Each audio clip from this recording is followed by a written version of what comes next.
Hi guys, I just wanted to pop back on and finish catching up on hashtag 31 Days of Tarot by Anthony Dawn. I need to do days 10 and 11. So days 10 was tarot decks that I want to work with more for 2018. And frankly, I want to work with all of them.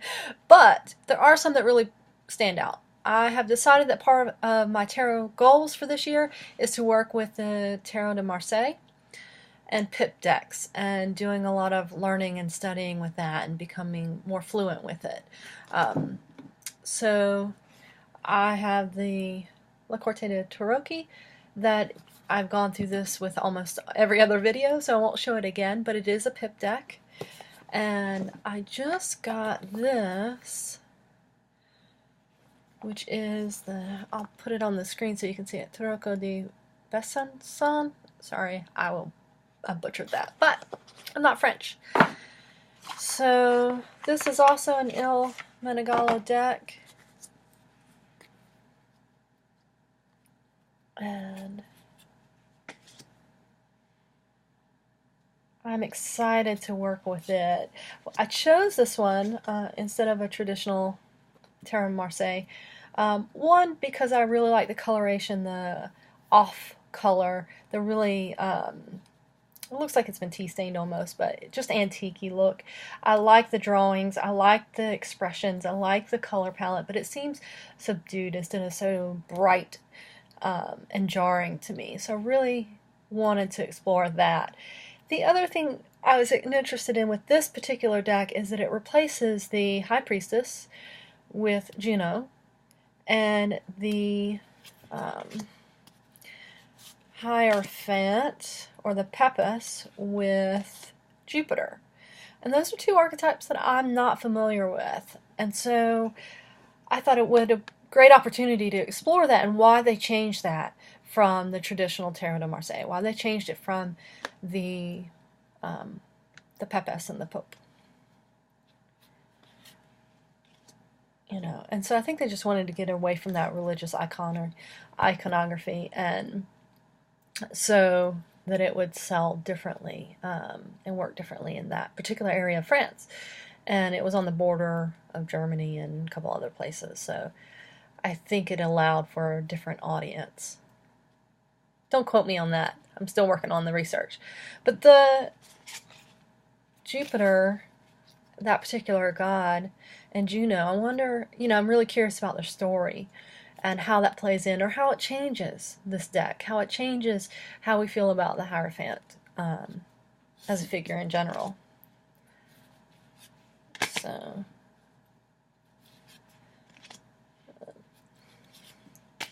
love, love, love this hermit. Love this hermit.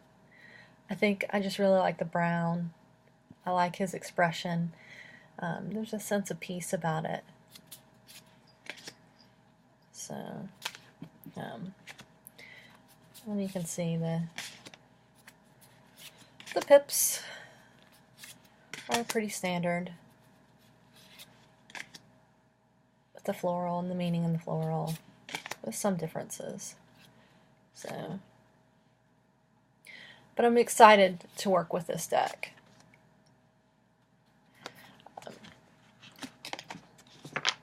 So again, that was an Il Menegalo deck called Tarocco di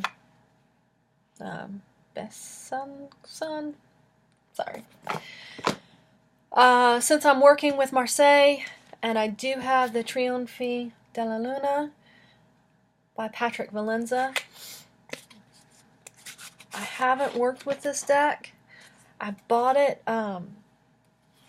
and it just got pushed to the back burner, so I'm really excited to work with this deck. I'm sure you guys have seen this one, but just in case you haven't, it is traditional Marseille, but with completely different imagery in the art style of Patrick Valenza. And it comes with a 10-card oracle deck in addition to 2 cards that you can switch out. I got the Devil and the Tower, which you can switch out, which I like. And then it comes with this oracle deck.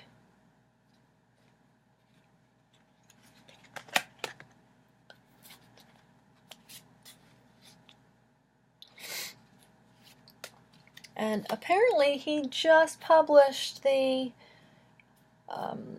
book on this portion of it. I don't think he's finished the whole book, the little white book that goes with it that would be online.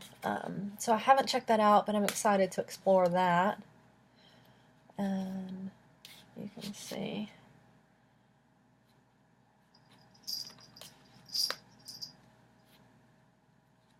But it has such a fun energy, but I don't know, I haven't read with it. I think I've just been kind of afraid to in some ways.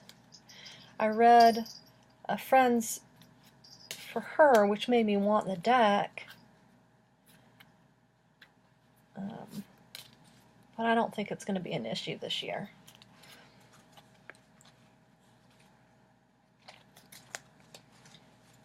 Okay, that was Trionfe de la Luna by Patrick Valenza.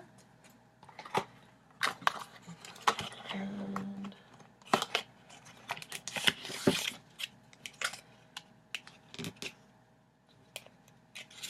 the next one is Jonas Jaus, or Jonas Jaus. This is, she calls this a Marseille deck, as the it doesn't have a book with it, and she says that you're really supposed to, it was based on Hodorowski's book, The Way of Tarot. So since I'm reading that book along with the other two Marseille books, I thought, well, what a great opportunity to explore this deck, because it is gorgeous. I love this, these illustrations, and it is a pip deck. It's not what a traditionalist would call a Marseille deck. Some people would if you use that term loosely, but it is a pip deck, and some of the pips are kind of semi-illustrated.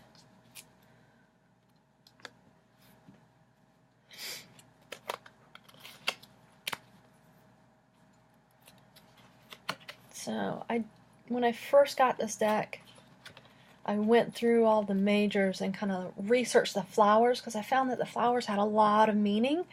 I really wish she would put out a deck guidebook for this, because she has so much meaning in those flowers, and that only enhances it in my book. But I do read it without.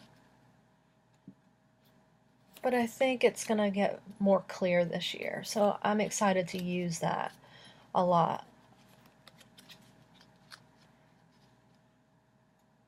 So you can see they're semi-illustrated.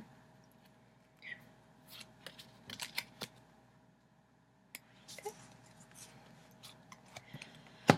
And I do have some Rider-Waite-Smith based decks that I want to work with this year. I worked with this some. This is the Victorian Fairy Tarot.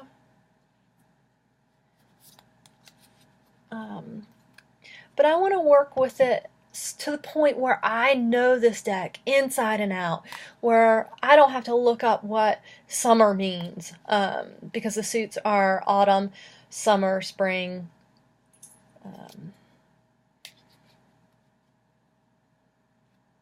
and the fourth season, which I'm drawing a blank on at the moment. Because it is a gorgeous deck.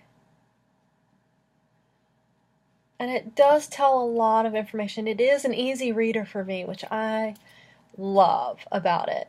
And it loves to be read for anybody and everybody, so far anyway. But I want to be so familiar with it.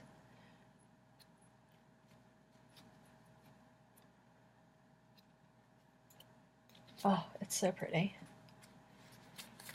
Okay. The next one is the Greenwich Tarot. And I got this in a trade. And I have edged it in dark green. I'm hoping you can see that. And when I saw this deck online, I wasn't particularly drawn to it, but it was for a trade, and I was like, sure, why not? That seems like it would be a good deck for me to try. It's pretty. Um, it is Rider-Waite Smith based, but it changes quite a bit, and I like that. I'd like to know this deck a lot better. It changes a lot of the trumps, a lot of the majors. But they work. For me, they work. And I got this deck because I wanted to work on earth energies and bringing earth energies into my life and putting them into practicality, into use, tapping into them, understanding how to make things into reality a little bit better. And I find that while this deck reads for many topics and for a multitude of people, I have read it for others, it does help ground me quite a bit. And I like that. But I need to work with it more. As someone that's predominantly an air sign, grounding can be pretty difficult at times. So I really want to work with this. The other thing I really like and enjoy about this deck is that every card has an animal and a plant. And in the guidebook, she does discuss briefly the plant and the meaning in that. More so the plant than the animal, but she does mention the animal and what it kind of means and signifies. And I've got plenty of books that I can look up what those mean. But I like the idea that she brings in plant and animal energy into it. See the Holly King. That's changed from the Hermit. But it works. So that's the other tarot deck. Like I said, I want to work with all of them, but those are the ones that I'm really going to try to focus on using and bringing in to my practice quite a bit more. The next question, which is day 11, I'm catching up, are oracle decks that you want to work with more. And I figured, well, let's just go ahead and lump these together. It makes it a little bit longer video, but they work well. So I have 3 that I really want to work with more. The first one is Seeds of Shakti. This is the 2nd edition. This is by Sharon Basanti from Gypsy Arts. And it is a little deck, but it is gorgeous. And I really like the energy of this deck. I want to read with it more.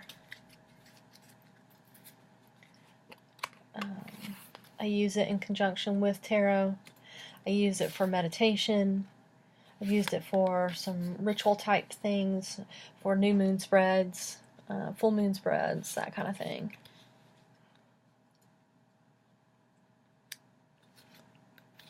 I've used it for chakra work. I've used it as pulling for a theme for the spread, for the reading.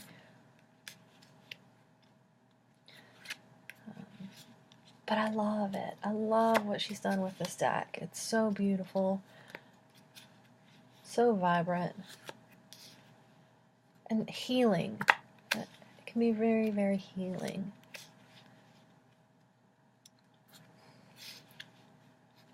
The next one, I worked quite a bit with this next one when I first got it.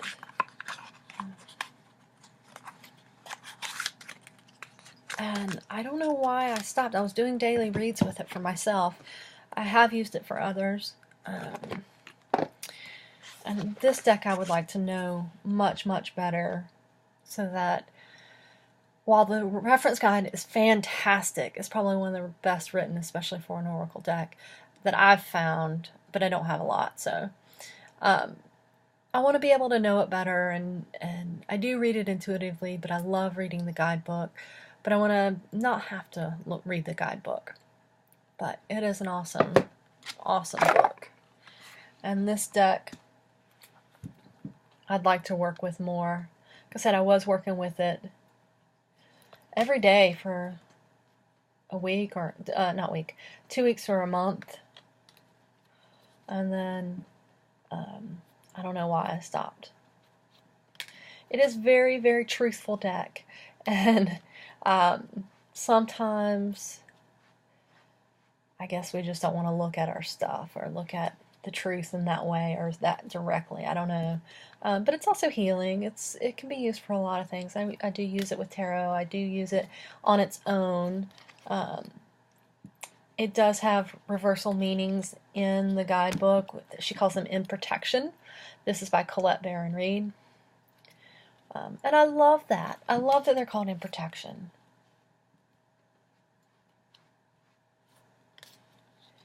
And this deck seems like it might be soft and fluffy, and it may look that way, but it is very honest. The last one I've also shown in this series, but I'm going to show it again. It is The Whispers of Lord Ganesha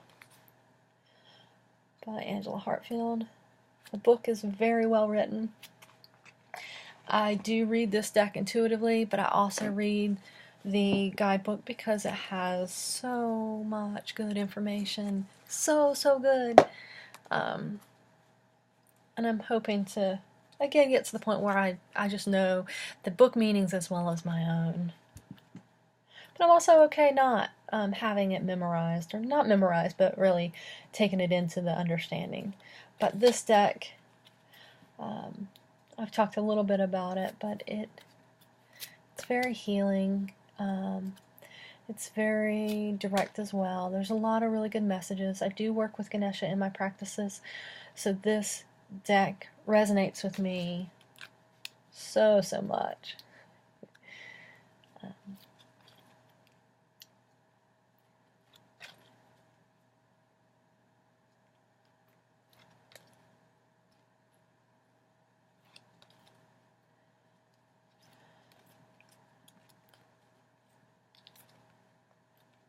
Okay guys, I'm going to end this because I don't want a long video, and today is a very busy day, getting a lot of stuff done, and I just wanted to share with you guys while I had a few minutes. Even though I look a little rough, I'm here and I'm present with you guys, and I'm so glad that you're here watching this video. And if you have any comments, be sure to list them below.